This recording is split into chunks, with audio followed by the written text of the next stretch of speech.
Good morning, this is Send 7 World News in 7 minutes. I'm Stephen Devincenzi.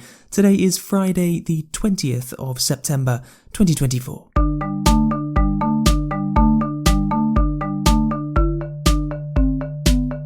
Starting in Asia today, Israel has declared a new phase of its war against the Islamist group Hezbollah in Lebanon. And Defense Minister Yoav Gallant has said that Israel's focus will now be on its northern border instead of on Gaza. Israel said yesterday it had destroyed over 100 Hezbollah rocket launching sites. Israeli fighter aeroplanes also flew over Lebanon's capital city, Beirut, yesterday, but they only dropped flares. On Tuesday, pagers that were used by Hezbollah exploded, and on Wednesday, walkie-talkies and some solar equipment exploded. Over the 2 days, 37 people were killed, mostly members of Hezbollah, but 2 children were also killed. 3,000 people were injured. The news agency Axios has reported that US officials told them that the reason that Israel detonated the explosives in the devices this week was because they suspected that Hezbollah were about to discover the secret operation, which was organized by Israel's intelligence service, Mozart. Yesterday, Hezbollah leader Hassan Nasrallah admitted that Hezbollah suffered a major security breach and also said that Israel crossed all red lines and said that Israel would receive a fair punishment. Iran has also threatened a retaliation. 2 Israeli soldiers were killed yesterday by Hezbollah missile and drone attacks on northern Israel. In Japan, games company Nintendo is suing the creators of the video game Palworld for copyright infringement over similarities to Pokemon. Palworld has been described as Pokemon with guns, and it has received over 25 million players in its first month of being launched. Like in Pokemon, the Palworld game is centered around catching and training mythical creatures with different powers. Armenian officials have said that 7 people would be charged with attempting to overthrow the Armenian government in a plot in which they were paid by and trained by Russia.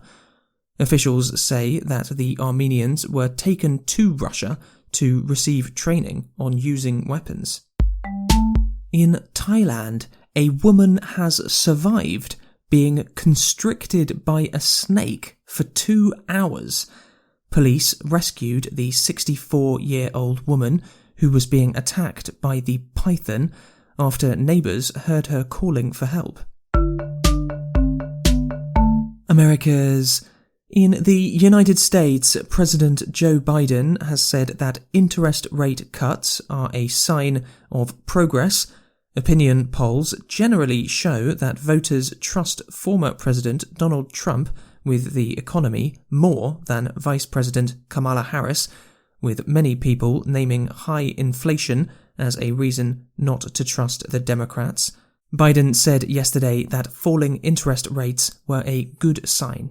I think it's good news for consumers, and it means the cost of buying a home, a car, and so much more will be going down. It doesn't mean our work is done. Far from it.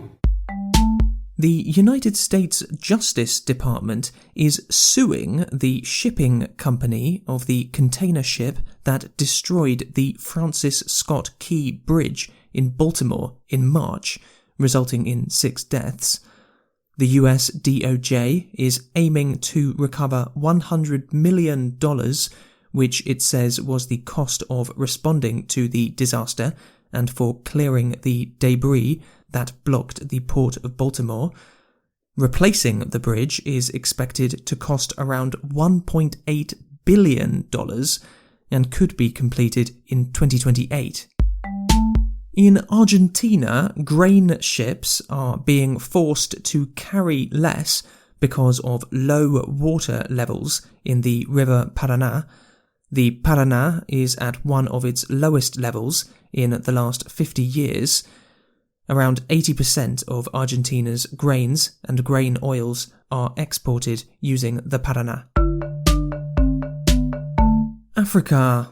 The Vaccine Alliance, Gavi, has bought 500,000 vaccines for Mpox, which will be delivered to African countries this year. The Democratic Republic of Congo, which has reported by far the most cases of Mpox, received 100,000 doses of vaccine this month. In Sudan, the leaders of both the Sudanese army and the Rapid Support Forces have said that they are open to finding peaceful solutions to the civil war after US President Joe Biden called on them to restart peace talks earlier this week. Sudan has been in a civil war for 17 months since the army and the Rapid Support Forces started to fight each other. On Wednesday, Army Chief Abdel Fattah al-Burhan said that he was open to talks, and yesterday, RSF leader Hemedti made a similar statement. Europe. NATO Secretary-General Jens Stoltenberg gave a goodbye speech yesterday. After 10 years as the leader of NATO, Stoltenberg will be replaced by former Dutch Prime Minister Mark Rutte in 2 weeks. Stoltenberg said that NATO is more necessary than ever.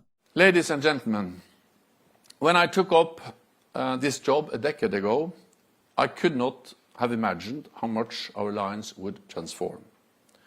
Just as I cannot predict what lies ahead. But of this I am sure. While the challenges we face may change, the answer is the same. We are stronger and safer, Europe and North America, together in NATO. Thank you. Central Europe is still suffering from severe floods as a result of Storm Boris.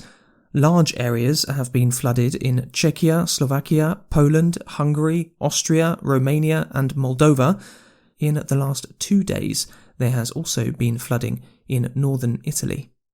And in Germany, a previously unknown piece of music written by Mozart has been found in a library in the city of Leipzig. A statement from the Leipzig libraries said that the piece of music is written for a string trio and lasts around 12 minutes, and that it was probably written in the late 1760s, when Mozart was between 12 and 14 years old. A big thank you to Gregor in Germany for becoming our newest supporter. If you enjoy Send 7 and you'd like to have access to the transcripts of every episode and our weekly worksheets and world news quiz, you can become a supporter at send7.org. Have a great weekend. We will see you on Monday.